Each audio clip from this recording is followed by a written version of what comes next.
तो नमस्कार साथियों, मैं मनोज सिंह रावत स्वागत करता हूं आपके एक बार फिर से मेरे यूट्यूब चैनल मनु रावत पे। तो गाइज़, जैसे कि हम देख रहे हैं कि हम पिछली दो पुरानी वीडियो में कैपलेट्स और लॉज ऑफ प्लैनेटरी मोशन के बारे में पढ़ रहे हैं। तो जिसमें हमने पिछली दो पुरानी वीडियो में हम कैपलेट्स का फर्स्ट लॉ यानी लॉ ऑफ इलिप्टिकल ऑर्बिट और सेकेंड वीडियो में कैपलेट्स सेकेंड लॉ यानी लॉ ऑफ एरिया को कवर कर चुके हैं। तो गाइज़, हम उसी प्रकार बढ़ते हैं आगे को। आज हम बात करेंगे कैपलेट्स थर्ड लॉ, यानी जो कैपलेट्स का थर्ड लॉ है गाइस वो क्या है, हार्मोनिक लॉ। जैसा कि हम जानते हैं कि कैपलेट्स का फर्स्ट लॉ और कैप यानी लॉ ऑफ इलिप्टिकल ऑर्बिट और कैपलेट्स का सेकंड लॉ यानी लॉ ऑफ एरिया, ये कब दिए गए थे? 1609 में दिए गए थे। कब दिए गए थे? 1609 में। किसके द्वारा दिए गए थे? एक जर्मन साइंटिस्ट थे गाइज, जिनका नाम क्या था? Johannes Kepler. क्या था? Johannes Kepler. गाइज ध्यान में रखना, कभी भी या ऑप्शनल क्वेश्चन में कभी पूछ सकता है आपसे, या 1 मार्क क्वेश्चन में कभी भी आपसे कहीं भी पूछ सकता है। आपके जीके के लिए भी, आपकी नॉलेज के लिए भी बहुत इंपॉर्टेंट रहता है गाइज। तो आज हम बात करेंगे कैपलर्स थर्ड लॉ यानी हार्मोनिक लॉ। जो कैपलर्स का थर्ड लॉ था गाइज वो कब दिया गया था? वो दिया गया था 1619 में। कब दिया गया था? 1619 में। ठीक है गाइज, अब हम इसके बारे में जानेंगे कि जो कैपलर्स का थर्ड लॉ है यानी हार्मोनिक लॉ है, उसका जो स्टेटमेंट है वो क्या है। जो कैपलर्स का थर्ड लॉ है उसका स्टेटमेंट ये कहता है guys, the square of period of revolution of any planet around the sun is proportional to cube of the semi major axis of elliptical और प्लेनेट। ठीक है, यानी इसका कहने का पीरियड मतलब जिसका मतलब क्या है, जो T square is proportional to a cube, T square is proportional to cube, ये इसका क्या है, मैथमेटिकल एक्सप्रेशन है गाइज। यानी टी के यहाँ का मतलब टाइम पीरियड, टी का मतलब कैपिटल टी जो है टाइम पीरियड, और जो ए है इसका मतलब होता है सेमी मेजर एक्सिस। क्या होता है? ए जो सेमी मेजर एक्सिस का क्यूब, यानी टी का क्यूब, टी का स्क्वायर इज प्रोपोर्शनल टू ए का क्यूब। तो इसका मतलब क्या होता है? जैसे अब हम जैसे हिंदी में समझते हैं इसको कि क्या जो ये थर्ड लॉ है, हार्मोनिक लॉ है, वो क्या कहता है कि जो किसी भी टाइम का जो स्क्वायर होता है, किसी भी टाइम पीरियड का जो स्क्वायर होता है, वो जो सेमी मेजर एक्सिस होता है, क्या होता है? सेमी मेजर एक्सिस होता है। सेमी मेजर एक्सिस किस में होता है गाइस? सेमी मेजर एक्सिस एक इलिप्टिकल ऑर्बिट यानी दीर्घ वृत्ताकार कक्षा में होता है, या दीर्घ वृत्ताकार कक्षा में ही होता है। और जो प्लैनेट होते हैं वो क्या करते हैं? दीर्घ वृत्ताकार कक्षा में चक्कर लगाते हैं। तो जो चक्कर लगाने में जो टाइम लगता है गाइस, यानी द स्क्वायर ऑफ पीरियड मानी टी स्क्वायर, क्या? The square of period of revolution of any planet, किसी भी ग्रह का जो टाइम काल होता है, जो परिभ्रमण काल होता है गाइज, वो क्या होता है? वो क्या होता है? किसी भी जो कोई भी क्या होता है, प्लैनेट होता है, ग्रह होता है, जो उसका परिभ्रमण काल होता है गाइज, जो घूमने का काल, जो चक्कर लगाने का काल होता है उसका, यानी जो पीरियड ऑफ रिवॉल्यूशन होता है उसका गाइज, उसका जो होल स्क्वायर होता है वो किसके बराबर होता है? वो क्या होता है? वो प्रोपोर्शनल होता है guys the cube of the semi major axis. किसके? Cube of the semi major axis. तो इसका सीधा सा आप समझ सकते हैं कि T square is directly proportional to a cube, यानी the square of period of revolution of any planet around the sun is proportional to cube of the semi major axis of elliptical planet. तो आप guys इसको बहुत easy way में समझ सकते हैं। अगर आपको ये याद नहीं होता है तो आप क्या कर सकते हैं कि आप इसको ये याद रखिए, आपको मैथमेटिकल किसी भी गाइड, आप कभी भी ध्यान रखना, आपको कोई भी, या चाहे वो फिजिक्स हो या कोई भी चीज़ हो, आपको कहीं भी क्या होता है, किसी का स्टेटमेंट याद नहीं होता है गाइज, लेकिन आपको उसका मैथमेटिकल फॉर्म याद होता है, उसका मैथमेटिकल एक्सप्रेशन के बारे में पता होता है, तो आप वहीं से उसकी डेफिनेशन अपने हाथों से बना सकते हैं। उसमें आपकी इंग्लिश चाहे वीक हो या कैसी हो, कोई फ़र्क नहीं पड़ता गाइज, आप कैसे भी कर सकते हैं उसके। तो आप इसके बारे में टेंशन ना लीजिए। बाकी आगे को बढ़ते हैं गाइस। अब इसको एक, जैसे कि आप ड्रॉ के माध्यम से समझेंगे। पहले हमें जानते हैं कि जो इलिप्स होता है यानी दीर्घवृत्त होता है, उसका जो जनरल फॉर्म होता है, जैसे कि आप सभी तो अभी BSc first semester PCM group वाले होंगे और आपने सभी 11th में पढ़ा होगा ये फॉर्मूला। जो इलिप्स का दीर्घवृत्त का होता है, इलिप्स का जो जनरल फॉर्म होता है, जो सामान्य रूप होता है उसका, वो क्या, उसको हम कैसे डिनोट करते हैं, रिप्रेजेंट करते हैं? X square upon a square plus y square upon b square is equal to 1। क्या होता है? X square upon a square plus y square upon b square is equal to 1। ठीक है। अब यहाँ पे समझने वाली ये है, हम अब एक ड्रॉ के माध्यम से समझेंगे इस स्टेटमेंट को। तो क्या ये देखिए, हमारे क्या है, इलिप्टिकल ऑर्बिट है, इलिप्टिकल ऑर्बिट है, और ये हमारा क्या है, सेमी माइनर एक्सिस है गाइस, दिखा रखा है, और ये हमारा है सेमी मेजर एक्सिस। ठीक है गाइस, ये हमारा सेमी मेजर एक्सिस। ठीक है। और हमें देखिए यहाँ पे हमको पता है कि जो इलेप्टिकल ऑर्बिट है उसमें क्या होता है, दो फोकाई होते हैं। ये फर्स्ट फोकस यानी फोकाई मतलब फोकस, ये फोकस 1 है और ये फोकस 2 है। और जो हमारा सन होता है वो हमेशा वन ऑफ द फोकाई पे क्या होता है, सेचुरेटेड होता है या सिचुएटेड होता है, यानी स्थिर रहता है मतलब। तो यहाँ पे जो हमारे क्या है, सन है, ये F1 फोकस यहाँ पे स्थित है। और हमारे जैसे ये प्लेनेट है, ये भी प्लेनेट है। और यहाँ मान लीजिए प्लेनेट यहाँ पर भी है, यहाँ पर भी, मतलब ये क्या करते हैं फिर एक और इलेप्टिकल ऑर्बिट में अराउंड अराउंड मतलब चक्कर लगा रहे हैं। ठीक है। तो गाइज जो हमारे फोकस 1 है और फोकस 2 है। ठीक है। फोकस 1 से लेके फोकस 2 के जो बीच की दूरी है, जो डिस्टेंस है गाइज, वो क्या है, R2 है। और जो फोकस 1 का जो नियरेस्ट पॉइंट है गाइज, फोकस 1 के जो नियरेस्ट जो प्लेनेट है उसके यहाँ से नियरेस्ट पॉइंट से फोकस 1 की दूरी जो है स्मॉल r1 है। और देखिए गाइज फोकस 1 से लेके जो सेंटर पॉइंट होता है वहाँ तक की डिस्टेंस कितनी है, AE है। और सेंटर पॉइंट से फोकस 2 की जो सेकंड दूरी होगी उसको हम किससे डिनोट करते हैं, ए से डिनोट करते हैं। वेयर ए इज क्या होता है गाइस, ये सेमी मेजर एक्सेस होता है। और हमारा जो ई है गाइस, ई क्या होता है, हमने पहले भी पढ़ा होगा, ये फर्स्ट लॉ में भी पढ़ चुके हैं हम ई के बारे में। जो ई होता है हमारा वो क्या है, इसेंट्रिसिटी। यानी किसी भी ऑर्बिटल जो इलेक्ट्रिकल चीज़ें उस बारे में होती हैं जो डिनोट करती हैं उसके बारे में, वो हमें कौन बताता है, इसेंट्रिसिटी। इसेंट्रिसिटी जो गाइस, इसेंट्रिसिटी किसके बीच में लाई करती है, इसेंट्रिसिटी हमेशा 0 और 1 के बीच पे लाई करती है। तो ये देख सकते हैं आप, ये हमारा सेमी मेजर एक्सेस है और ये सेमी माइनर एक्सेस है। तो सेमी मेजर एक्सेस को हम जो डिस्टेंस हमारी गाइस, ये ए है, यहाँ से यहाँ तक की डिस्टेंस ए है, और यहाँ से ए यहाँ तक की डिस्टेंस भी ए से है। और जो हमारा डिस्टेंस है मतलब इन दोनों के बीच की। और वही उसी प्रकार जो सेमी माइनर एक्सेस है गाइस, सेमी माइनर के डिस्टेंस यहाँ से यहाँ तक की डिस्टेंस बी है, और यहाँ से यहाँ तक की जो इलेक्ट्रिकल डिस्टेंस है गाइस वो कितनी है, बी है। इसी प्रकार यहाँ से यहाँ की इलेक्ट्रिकल डिस्टेंस ए, और यहाँ से यहाँ तक की इलेक्ट्रिकल डिस्टेंस ए। ये क्या है गाइस, ये सेमी मेजर एक्सेस का है और ये सेमी माइनर एक्सेस का है। अब हम गाइस इतना तो जानते हैं कि अगर कोई सन या कोई भी प्लेनेट, सन तो अपनी जगह पे रहेगा, कोई भी चीज़ जब चक्कर लगाती है कहीं किसके अराउंड घूमती है, तो उसका जो एक निश्चित वेग होता है, एक स्पीड होता है गाइस, क्या होता है, स्पीड होता है। वो किसी का मैक्सिमम होता है, किसी का मिनिमम होता है। तो अब देखिए जो हमारे फोकस पॉइंट है, फोकस 1 है, उससे जो नियरेस्ट पॉइंट है यानी जो नियरेस्ट प्लेनेट होगा उसकी जो डिस्टेंस वह तो R1 है, लेकिन उसकी स्पीड जो है, हाँ, है यहाँ पर हमने उसको V1 से रिप्रेजेंट कर रखा है। तो यहाँ पे हमारा क्या होगा, V1 जो होगा यहाँ पे गाइस ये मैक्सिमम होगा।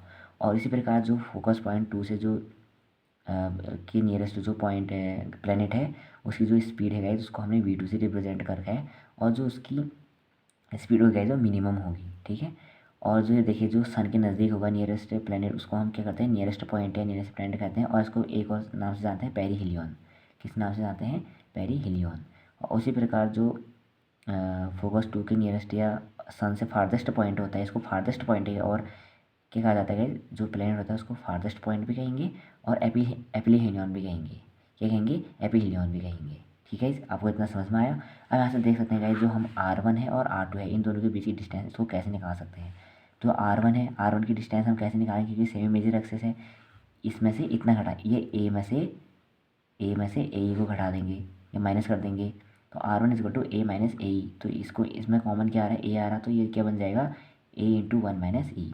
तो क्या जब हमारा जो ये मैं नीचे दे रखा है मैथमेटिक, ये एक्सप्रेशन दे रखा है स्पीड का, V1 यहाँ पे मैक्सिमम बताइए, यहाँ पे है ना V1 मैक्सिमम।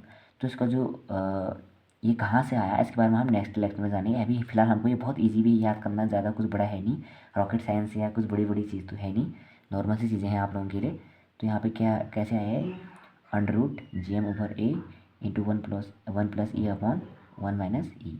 उसी प्रकार यहाँ पे R2 देख सकते हैं हम, R2 क्या हो गया, R2 यहाँ से यहाँ तक की डिस्टेंस है गाइस, यानी इसमें क्या हो जाएगा, ए में क्या जुड़ेगा, A plus 1 plus E, A plus 1 ए ई, क्या हो जाएगा, सॉरी गाइस, जो R2 है, R2 की जो हमारी डिस्टेंस हो जाएगी उसको हम कैसे लिखेंगे, ए प्लस जो ये ए है, ए प्लस ए ई, ए प्लस ए ई, इसमें से भी ए कॉमन आ गया और अंदर का बचेगा 1 प्लस ई। ठीक है। तो यहाँ जो हमारा V2 है गाइस वो क्या है, मिनिमम है, हमने पहले ही बता चुके हैं, इज इक्वल टू क्या हो जाएगा हमारा, √GM/A into 1 minus e upon 1 plus e. तो गाइस ये V2 हो जाएगा, ये हमारा V1 हो गया, या फिर इसका जो प्रूफ में बहुत ज़्यादा काम आएगा, और ये हमारा क्या है, V2 है गाइस, ये ध्यान रखना है बस। और आप सबको पता होगा जो ये सेमी मेजर एक्सिस है और ये सेमी माइनर एक्सिस है, इन दोनों के बीच में जो रिलेशन होता है गाइस उसको हम इससे डिनोट करते हैं b square is equal to a square into one minus e square.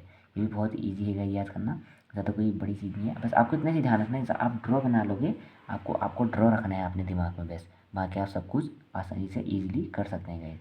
ठीक है, तो b square is equal to a square into one minus e square, यह हो गया। और यहाँ पे वही इसी प्रकार v one is equal v one यहाँ पे मैक्सिमम होगा, तो इसको हम कैसे डिनोट कर सकते हैं, कैसे लिख सकते हैं, रिप्रेजेंट कर सकते हैं, कैसे एक्सप्रेस कर सकते हैं। तो v one is equal to under root G M over a into one plus e upon one minus e. उसी प्रकार क्या सेम है, ज़्यादा कुछ नहीं, वी वन और वी टू में कोई डिफरेंस है नहीं। उसी प्रकार हम under root G M over a लिखेंगे, प्लस यहाँ हमने वी वन में ऊपर प्लस कर रखा है और यहाँ नीचे कर रखा है, और यहाँ ऊपर में माइनस आएगा, यहाँ नीचे प्लस आ गया, वन प्लस ई, यहाँ one plus e over one minus e, यहाँ one minus e over one plus e. इतना याद रखना, बाकी G under root G M over a same guys वैसी है, और वन और ई भी वैसी है, वन और ई भी वैसी, केवल प्लस और माइनस का खेल है वैसे। तो कैसे हम इसका ये देखते हैं, प्रूफ देखते हैं। तो गाइस इसका प्रूफ भी बहुत इजी है, ज़्यादा लेंदी है नहीं, बस आपको केवल यही चीज़ें समझनी है, जो मेन चीज़ें समझनी मैंने आपको एक्सप्लेन कर दी है गाइस। अगर आपको कहीं पे समझ में नहीं आ रहा है तो आप मुझे पूछ सकते हैं। इसमें बहुत से साथी जो हैं मेरे क्लासमेट्स हैं, तो वो कहते हैं कि ठीक है आपका पढ़ाने का तरीका तो ठीक है बट मतलब आप सही कर रहे हैं, मतलब एग्ज़ाम भी आने वाले हैं, तो जो मेन चीज़ें हैं, जो मेन टॉपिक हैं उसके बारे में पढ़ा रहा हूँ मैं। फिलहाल जब अगली बार से हम डेट करें तो हम कंटिन्यू स्टार्टिंग से करेंगे, जो हम बीएससी सेकंड सेमेस्टर की जो पढ़ाई करेंगे। फिलहाल हम बीएससी या फर्स्ट सेमेस्टर की जो आखिर में चल रहा हमारा, तो हम फिलहाल अभी जो मेन टॉपिक हैं उनको ही देखेंगे, क्योंकि एग्ज़ाम के पॉइंट ऑफ व्यू से बहुत इम्पोर्टेंट है। तो क्या देखिए आप प्रूव करेंगे हम इसको, जब हम प्रूव करेंगे तो उसमें क्या करेंगे सबसे पहले गाइज, इसमें यूजिंग करेंगे हम, यूजिंग, क्योंकि हम कैपलर्स थर्ड लॉ प्रूव कर रहे हैं, तो यहाँ पे क्या देगा यूजिंग कैपलर्स। तो हम इसमें इजीली क्या कर सकते हैं, कैपलर्स का सेकेंड लॉ अप्लाई कर सकते हैं, यूजिंग कैपलर्स सेकेंड लॉ। तो हमारा जो कैपलर था, कैपलर का सेकेंड लॉ था, वो क्या था हमारा, जो हमारा एरियल वेलोसिटी था गाइज, वो क्या था, areal velocity is equal to constant. क्या था हमारा, एरिया वेलोसिटी कांस्टेंट था। आपको अगर नहीं पता है तो अगर आप सीधे यहाँ कैपलस थर्ड लॉ देख रहे हैं तो आपसे विनती है कि आप पहले कैपलस का सेकंड लॉ देखें, और कैपलस का सेकंड लॉ देखने से पहले आप सबसे पहले कैपलस का फर्स्ट लॉ देखें, फिर आपको ये बहुत अच्छे से समझ में आएगा। तो मैंने बहुत ईजी वे में आपको एक्सप्लेन कर रखा है, अगर आपको समझ में नहीं आता है तो आप फिर से पूछ सकते हैं। तो जो एरिया वेलोसिटी होता है जो क्या होता है, area upon time is equal to L over two m is equal to, अब देखिएगा ये एल वेक्टर है, area upon time is equal to L vector over two m is equal to, हम इसको कैसे लिख सकते हैं गाइज, हमने वहाँ भी लिखा था m v one r one is equal to upon two m, कैसे कर सकते हैं, m v one r one upon two m. ठीक है गाइज, इसके नीचे ये रहेगा एल की जगह पे m v one r one आ जाएगा गाइज। ऐसा नहीं कि यहाँ पे m one v one r one नहीं होगा, क्योंकि मास एक ही है, जो एम है वह एक ही है, और जो वी वन है वो तो वी वन चेंज भी हुआ और आर वन भी चेंज था, दो जगह थी स्पीड थी ये guys, v one v two, r one r two, तो हमने यहाँ पे वी वन और आर वन ले रखा है, नहीं तो हम वी टू और आर टू भी ले सकते हैं, उससे भी प्रूफ हो सकता है, ऐसा कोई बड़ी बात नहीं है। और यहाँ से हम क्या कर सकते हैं, एम और एम क्या हो रहे हैं, कैंसिल आउट हो रहे हैं, तो इनको हमने कैंसिल आउट कर दिया। तो जो एरिया होता है गाइज, क्या होता है, एरिया होता है किसका, इलेप्टिकल ऑर्बिट, जो दीर्घ वृत्त का जो हमेशा क्या होता है, एरिया होता है, वो क्या होता है गाइज, वो होता है pi a b over T. Time को कैसे डिनोट करते हैं, हम टी से डिनोट करते हैं। ठीक है, तो हमारा यहाँ पे आप देख सकते हैं वी वन की जगह पे क्या कर सकते हैं गाइज, हम वी वन की जगह वी वन और आर वन क्या कर सकते हैं, इनकी जगह पे वी वन और आर वन की जगह पे अपॉन टू, पहले तो ये टू है, टू को बाहर ले लेते हैं, ये टू है ना गैस, टू तो वन अपॉन टू बाहर ले लिया। अब वी वन की जगह पे हम क्या लिख सकते हैं, ये लिख सकते हैं under root G M over a one plus e over one minus e, ये लिख दिया। और आर वन की जगह पे हम गैस क्या लिख सकते हैं, ये लिख सकते हैं वन इंटू ए इंटू वन माइनस ए, क्या लिख सकते हैं डॉट या इंटू ए इंटू वन माइनस ई। तो जैसे हमने इसकी जगह पे ये लिख दिया। अब हम क्या कर सकते हैं गाइस, हमें यहाँ पे एक चीज़ करना पड़ेगा, स्क्वायरिंग करना पड़ेगा। क्या करना पड़ेगा, स्क्वायर करेंगे तो बोथ साइड स्क्वायर, ऐसा हमने क्यों किया है आपको पता चल जाएगा। Squaring both side. तो जैसे हम स्क्वायर करेंगे जब बोथ साइड, तो हमारे ये क्या बन जाएगा, pi square a square b square over T square is equal to, ये 1/2 था तो क्या हो जाएगा 1/4। यहाँ से स्क्वायर करें तो अंडर रूट हट जाएगा, तो यहाँ क्या बच गया GM ओवर ए 1 प्लस ई ओवर 1 माइनस ई। और ये क्या बन गया ए स्क्वायर इंटू 1 माइनस ई का होल स्क्वायर। ये बन गया ना। अब आप देखते हैं यहाँ पे बहुत सारी चीज़ें यहाँ पे कटेंगी हम, क्योंकि क्या करना है गाइस, हमको ज़्यादा लंबा नहीं बना देना है किसी भी जो हम क्या करते हैं कभी भी किसी चीज़ को प्रूव करते हैं तो उसमें ज़्यादा हमने उसमें ज़्यादा मैथ क्या कैलकुलेशन करके उसको और ज़्यादा लंबा नहीं बनाना है गाइस। हमने देखना है कि कम से कम चीज़ें कैसे ला सकते हैं, हम उसको और छोटा कैसे बना सकते हैं और बेहतर कैसे बना सकते हैं और ईजी कैसे बना सकते हैं उस, तो हमें वो मेथड हमेशा यूज़ करनी पड़ती है। जैसे देखिए मैंने इसके कैपलेस के थर्ड लॉ को प्रूव करने के या सेकंड लॉ को प्रूव करने बहुत सारे तरीके हैं, बहुत सारे मेथड्स हैं। लेकिन गैस मैं कौन सी चीज़ से करा रहा हूँ आपको जो बहुत ईजी है और बहुत अच्छा भी है, आपके लिए कामदार होगा, बस कामगार होगा, आपको कुछ नहीं करना है, बस आपको केवल ये चीज़ें याद रखनी है। बस ये कहाँ से आपको दिखानी नहीं होती है, बस कहाँ से ये, इसको बात हम अगली वीडियो में करेंगे। फिलहाल हम यहाँ पे देखते हैं। तो हम यहाँ देखिए गाइस, ये ए स्क्वायर से क्या हो रहा है, ये स्क्वायर कैंसिल आउट हो जाएगा और 1 माइनस ई से ये 1 माइनस ई कैंसिल आउट हो जाएगा गाइस। तो अब हमारे यहाँ क्या बच जाता है, pi square b square over T square is equal to, तो यहाँ क्या बच गया हमारा, यहाँ बच गया हमारा 1 माइनस, तो कैसे 1 प्लस ई है और ये 1 माइनस ई है, तो हम इसको कैसे लिख सकते हैं 1 स्क्वायर माइनस, ये है मतलब ए प्लस बी और ए माइनस बी वाला फॉर्मूला लग रहा है, तो क्या हो जाता है ए स्क्वायर माइनस बी स्क्वायर, यानी यहाँ ए स्क्वायर का 1 ही हो गया, यानी मतलब 1 स्क्वायर का 1 ही हो गया और माइनस ई स्क्वायर ओवर हमारे क्या बच रहा है यहाँ पे 4a, इसको बैकग्राउंड और हमारा और क्या बच गया 4a लिख दिया, 1 प्लस ये भी लिख दिया। अब यहाँ पे क्या बच गया हमारा GM। ठीक है, अब यहाँ पे गैस एक काम कर सकते हैं, जो बी स्क्वायर है, बी स्क्वायर की जगह पे हम क्या रख सकते हैं, ये रख सकते हैं किसमें, सेम मेजर एक्सेस और सेम माइनर एक्सेस के बीच में जो क्या था रिलेशन था, उसको हम बी स्क्वायर की जगह पे रख सकते हैं। तो यहाँ से हमारा क्या बन गई, पाई स्क्वायर बी स्क्वायर की जगह पे आ गया हमारा a square into 1 minus e square over T square is equal to 1 minus e square over 4 guys, ये इक्वल टू है 4a इंटू GM। तो 1 माइनस ई स्क्वायर से हम क्या कर सकते हैं, 1 माइनस ई स्क्वायर को आराम से कैंसिल आउट कर सकते हैं। तो हमारे यहाँ से क्या बच गया, pi square a square over T square is equal to, यहाँ क्या बच गया GM ओवर 4a। ठीक है, GM ओवर 4a बचा। उसके बाद अब आप आराम से देख सकते हैं, यहाँ से हम क्या कर सकते हैं, क्योंकि हमको लाना क्या है टी, हमको गाइड ये भी पता होना चाहिए हमको लाना क्या है, तो तब उस बेस पे हम क्या कर सकते हैं, आगे भी से कर सकते हैं। तो हमको T square is proportional to a cube लाना है, तो हम एक काम कर सकते हैं, टी स्क्वायर को हम ऊपर ले जा सकते हैं। कैसे क्या देखना, T square is equal to 4 pi square over GM dot यहाँ ए क्यूब। तो हमने इसको क्या कर दिया, ऐसे लिख दिया, यह आ गया हमारा, देखिए ना टी स्क्वायर आ गया डॉट ए क्यूब आ गया।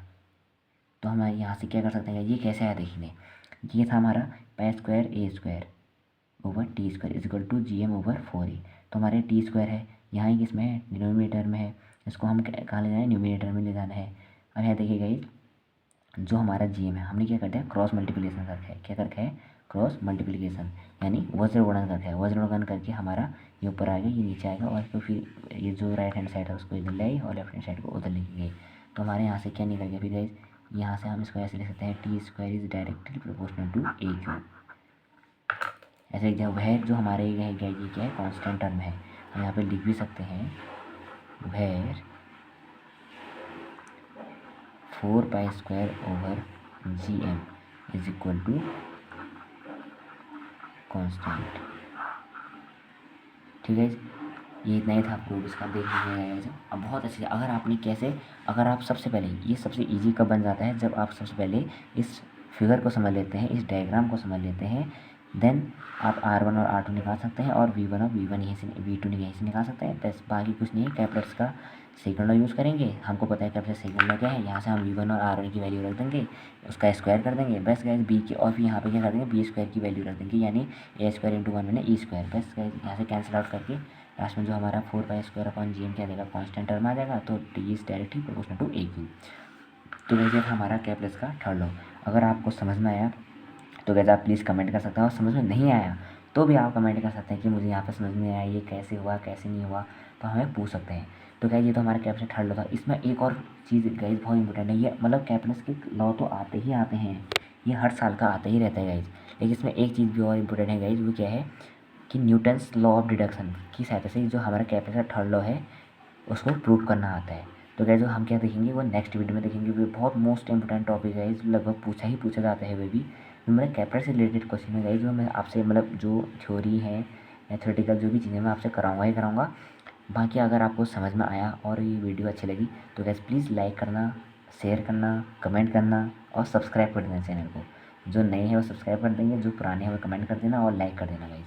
बाकी ठीक है गाइस, मिलते हैं नेक्स्ट वीडियो में। बाकी मैं अब इसके बाद कभी भी केमिस्ट्री में बनाते रहूँगा, कभी भी मैथ्स में बनाते रहूँगा, तो आप मेरे साथ जुड़े रहिए। बस गाइस मिलते हैं आपको नेक्स्ट वीडियो में। Thank you.